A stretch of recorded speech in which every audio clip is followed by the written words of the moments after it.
الحمد لله رب العالمين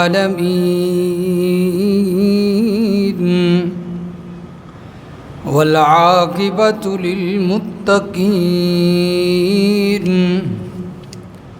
والصلاة والسلام على سيد الرسل وخاتم النبيين وعلى آله وأصحابه أجمعين، خصوصاً على الخلفاء الراشدين المهديين والذين اتبعوهم بإحسان إلى يوم الدين. أما بعد، فقد قال الله تبارك وتعالى في كلامه المجيد والفرقان الحميد. أعوذ بالله من الشيطان الرجيم. بسم الله الرحمن الرحيم. واتبع الذين ظلموا ما أترفوا فيه وكانوا مجرمين. سبحان ربك رب العزة عما يصفون وسلام على المرسلين والحمد لله رب العالمين. درود شریف. اللهم صل على محمد وعلى آل محمد كما صليت على إبراهيم وعلى آل إبراهيم إنك حميد مجيد. اللهم بارك على محمد وعلى آل محمد كما باركت على إبراهيم وعلى آل إبراهيم إنك حميد مجيد.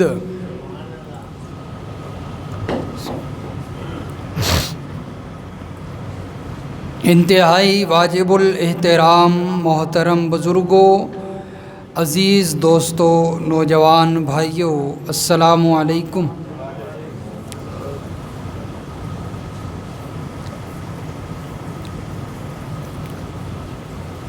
ہمارے معاشرے میں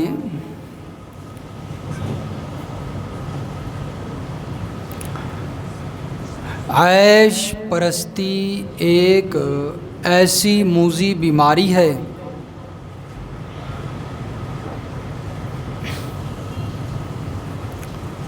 جو انسان کی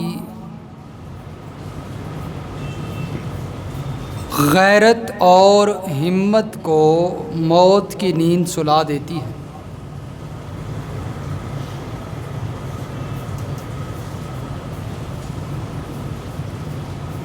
اس بیماری کی وجہ سے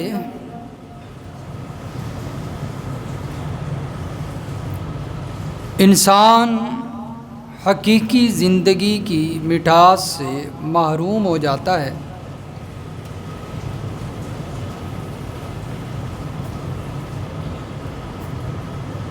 اور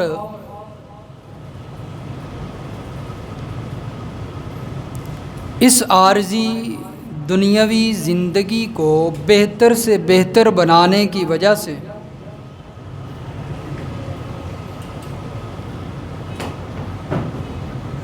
محنت کرتے کرتے اس عارضی دنیا پر اس عارضی زندگی کو بہتر بنانے پر اپنی آخرت کو تباہ کر بیٹھتا ہے۔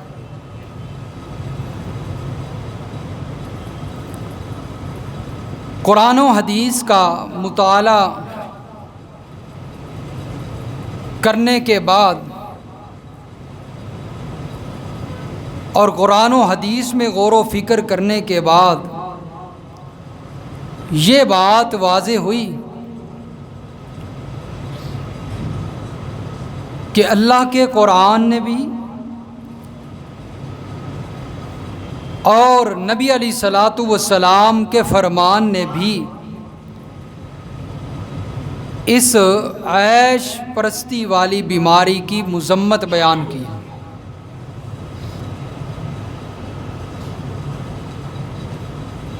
اور یہ بیماری معاشرے کے اندر آج کل آپ دیکھیں تو آپ کو عام نظر آئے گی۔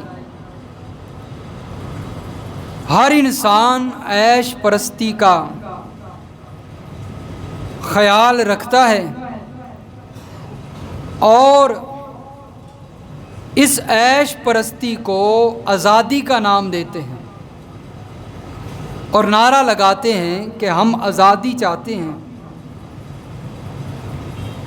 اور یہ نعرہ آزادی والا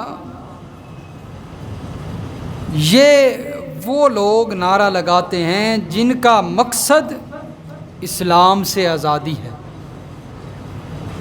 وہ اسلام کے دائرے میں رہ کر زندگی نہیں گزارنا چاہتے، بلکہ وہ عیش پرستی والی بیماری کا شکار ہونے کے بعد اسلام کے دائرے سے آزادانہ زندگی گزارنا چاہتے ہیں۔ اور اس بیماری کی اللہ تبارک و تعالی نے قرآن مجید میں مختلف مقامات پہ مذمت بیان فرمائی کہ عیش پرستی یہ اچھی چیز نہیں ہے، بلکہ ایک مقام پہ اللہ تبارک و تعالی اس آزادانہ خیال اور اس عیش پرستی کو ظالموں اور کافروں کی صفت قرار دیا ہے کہ یہ ظالم لوگوں کی صفت ہے اور کفار کی یہ صفت ہے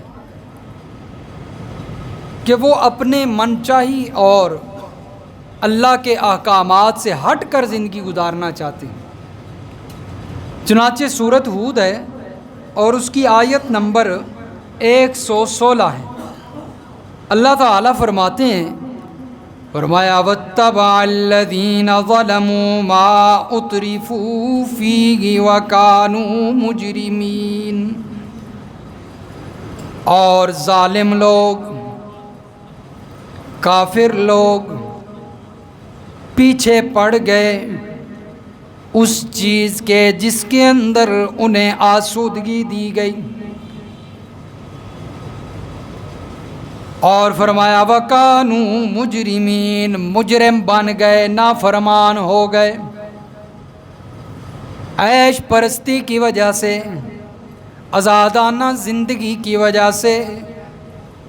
فرمایا نافرمان ہو گئے اور مال اور دولت کی محبت ان کے دلوں میں آ گئی۔ تو یہ صفت کس کی ہے؟ کفار کی، ظالمین کی۔ ایک اور مقام پہ اللہ تبارک و تعالی فرماتے ہیں یہ عیش پرستی سمجھتے ہو نا کہ کو نہیں سمجھتے؟ آزادانہ زندگی، اسلام کے دائرے سے ہٹ کر زندگی گزارنا، اپنی موج والی زندگی گزارنا، اس میں عیش پرستی میں پھر سب کچھ آ جاتا ہے، ہر نافرمانی بھی ہو جاتی ہے۔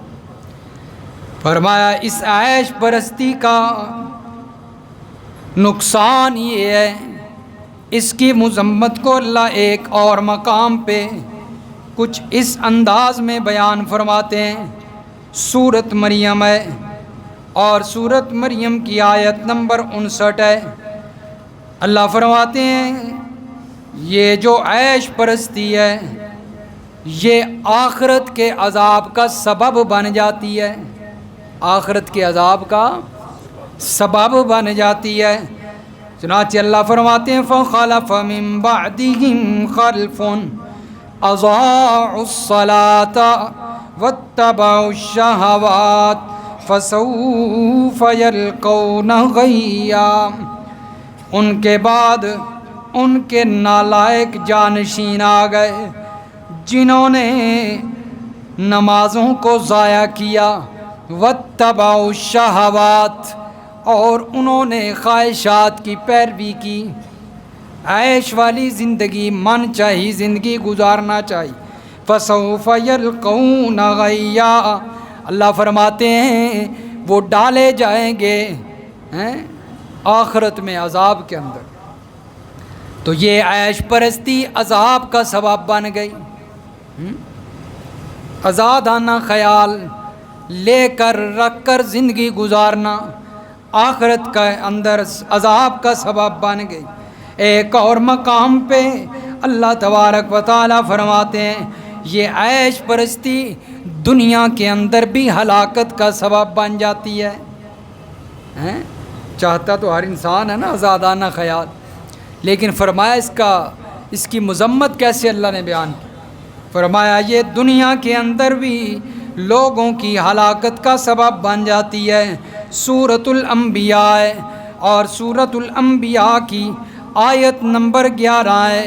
اللہ تبارک و تعالیٰ فرماتے ہیں، فرمایا وَكَمْ قَسَمْنَا مِنْ قَرْيَةٍ كَانَتْ ظَالِمَةً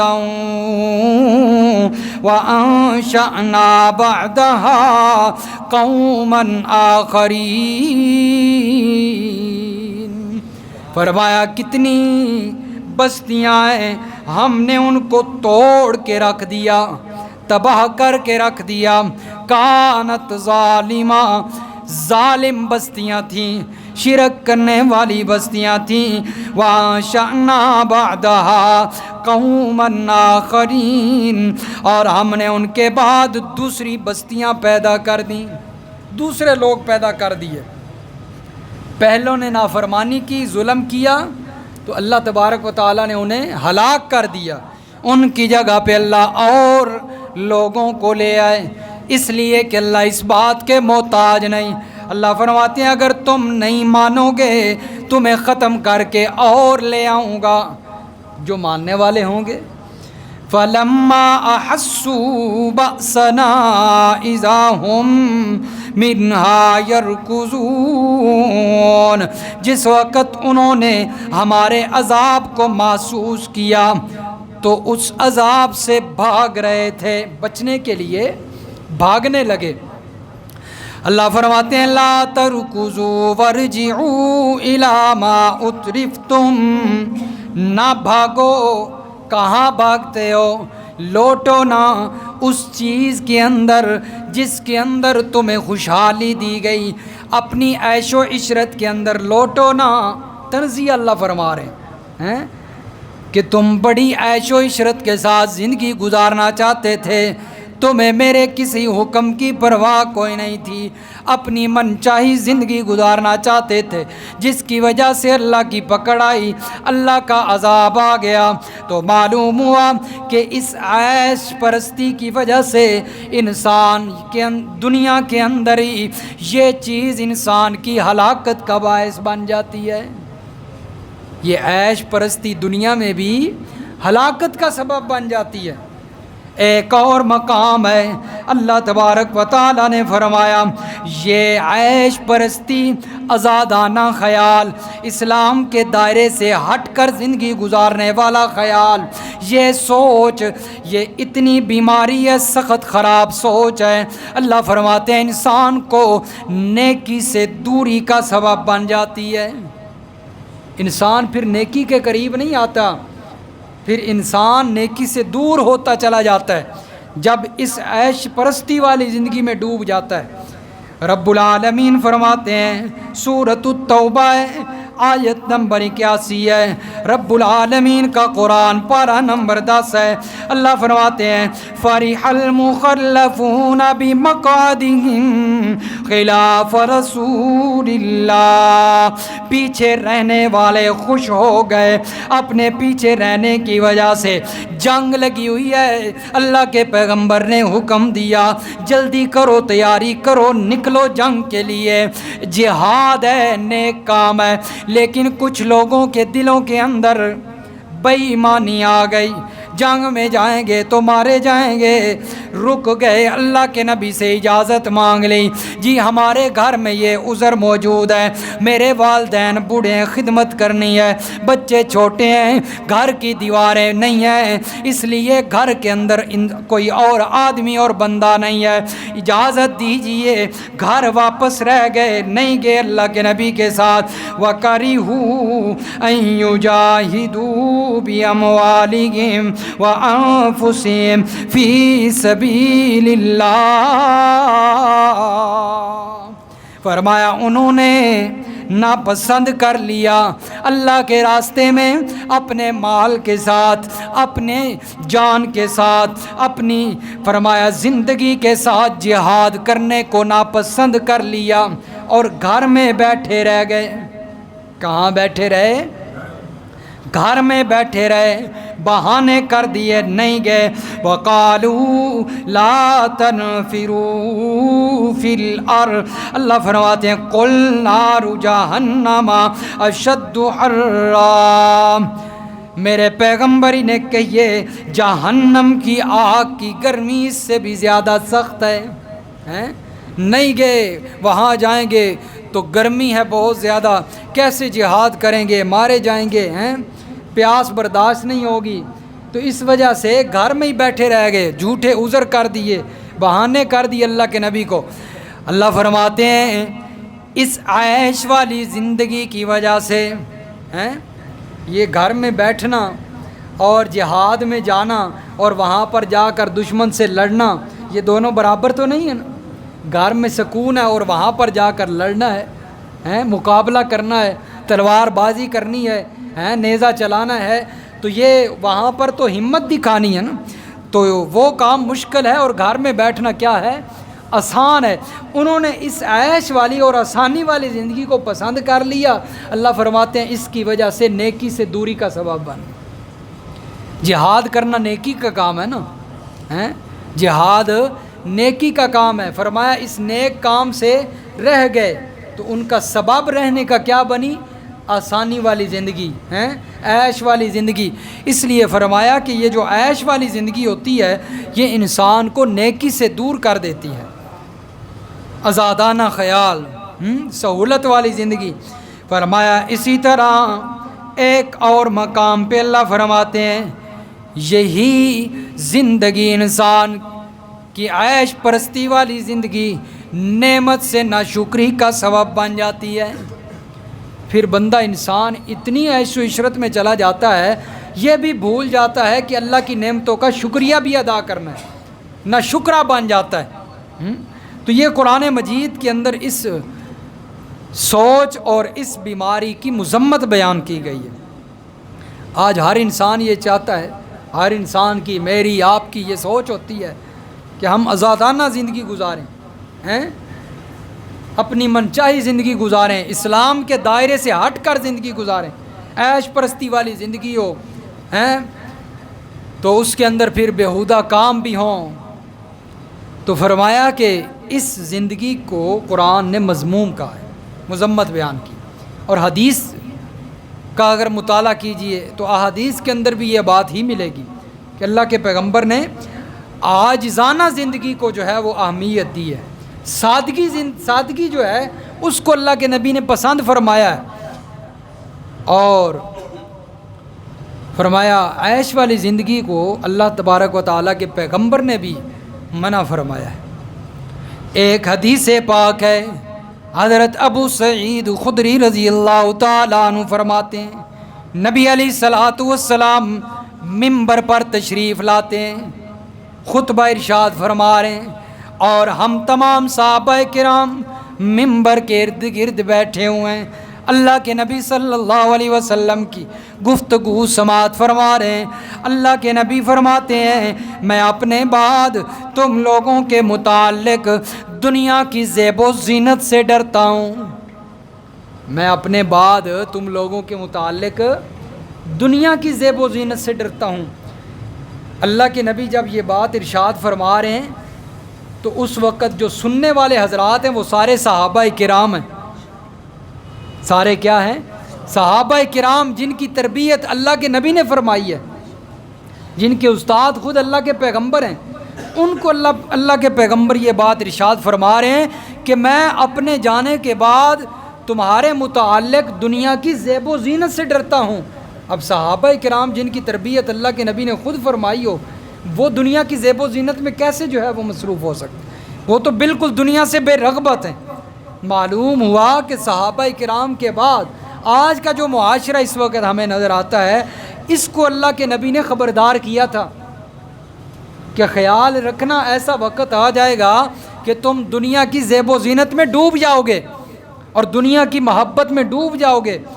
تمہیں پھر اسلام کا خیال نہیں رہے گا، اسلام کے ارکان کا خیال نہیں رہے گا، تمہیں اللہ کے احکامات پھر نظر نہیں آئیں گے، بس دنیا کی زیب و زینت، دنیا کی محبت، پیسہ، مال، گاڑیاں، یہ چیزیں فرمایا دل کے اندر اترتی چلی جائیں گی۔ میں اس چیز سے فرمایا ڈرتا ہوں۔ اور فرمایا اللہ کے پیغمبر نے، اور اس کے بعد میں اپنے بعد ایک تو اس بات کا خیال رکھتا ہوں، ڈرتا ہوں کہ تم لوگ دنیا کی زیب و زینت کے اندر ڈوب جاؤ گے اور پھر تمہارے اوپر دروازے کھول دیے جائیں گے، نعمتوں کے، مال کے دروازے کھول دیے جائیں گے۔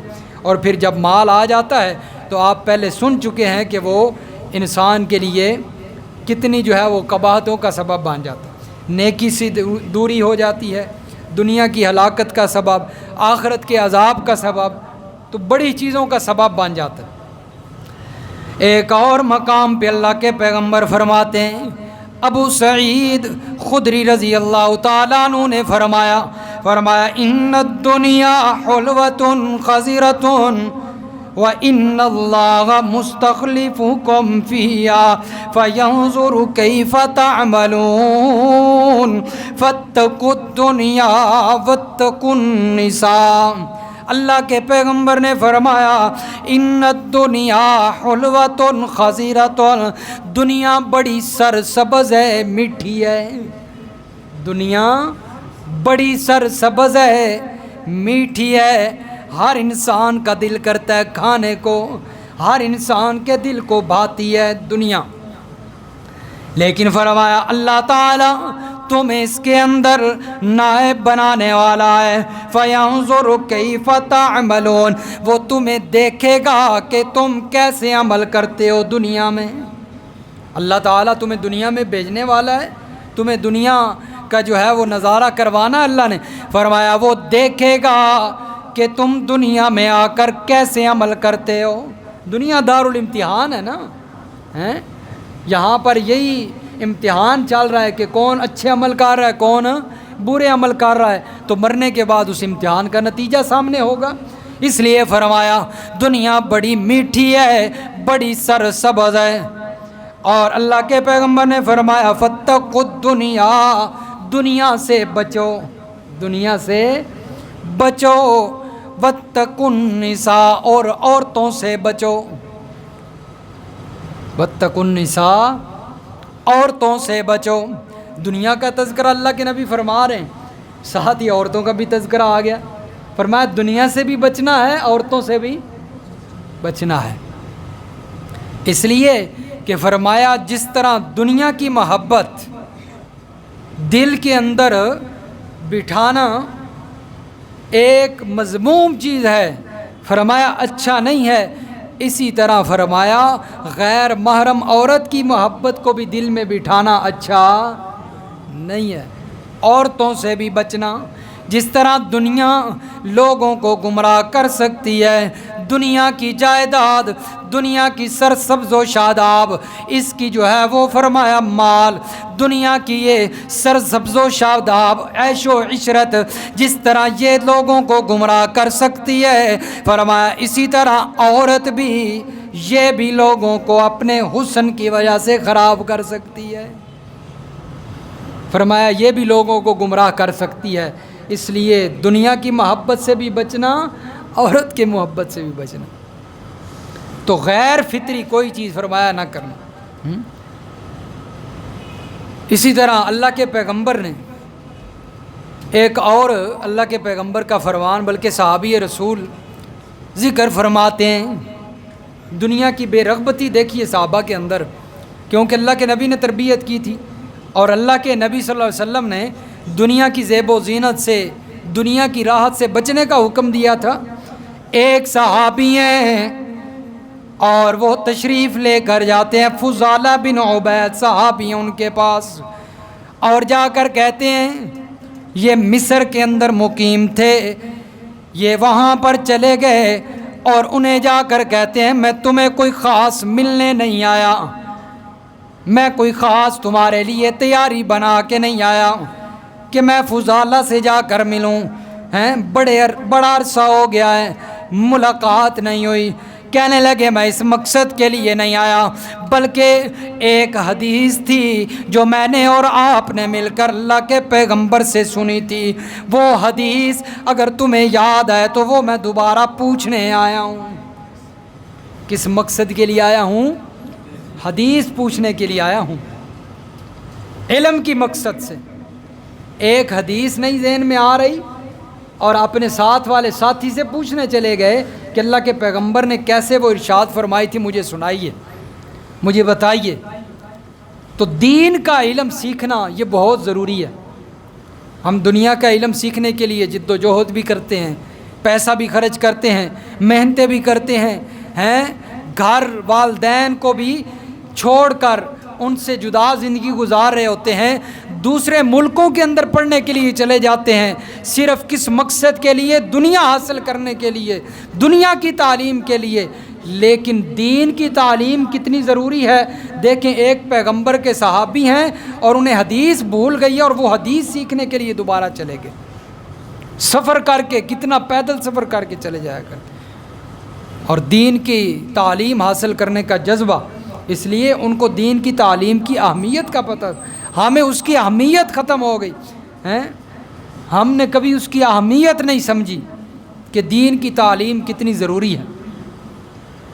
فرمایا اللہ کے پیغمبر کے صحابی چلے گئے اور جس وقت فضالہ بن عبید نے دیکھا، کہنے لگے آپ تو اپنی جگہ کے گورنر امیر ہیں، جہاں پر یہ صحابی رہتے تھے وہاں اس علاقے کے یہ امیر تھے، گورنر تھے، جو حدیث پوچھنے کے لیے گئے ہیں، لیکن آپ پراگندہ نظر آتے ہیں، سادہ نظر آتے ہیں، کوئی حلیہ، کوئی امارت والا، کوئی گورنری والا کوئی سیکیورٹی، کوئی شے نہیں، بالکل سادہ حالت میں آئے ہوئے ہیں آپ، پتہ نہیں چلتا کہ آپ ایک امیر اور گورنر ہیں۔ اور ہمارے یہاں پر ایک جو ہے چھوٹے طبقے کا، اے سی سے بھی چھوٹا جو ہوتا ہے، اسے بھی اگر پروٹوکول نہ ملے تو وہ بھی گلہ کرتا ہے کہ مجھے پروٹوکول نہیں ملا، اور وہاں اتنے بڑے بڑے گورنر اور امیر جو ہے وہ اس حالت میں جا رہے ہوتے ہیں کہ اگلا بندہ پہچان نہیں سکتا کہ یہ گورنر ہے کسی علاقے۔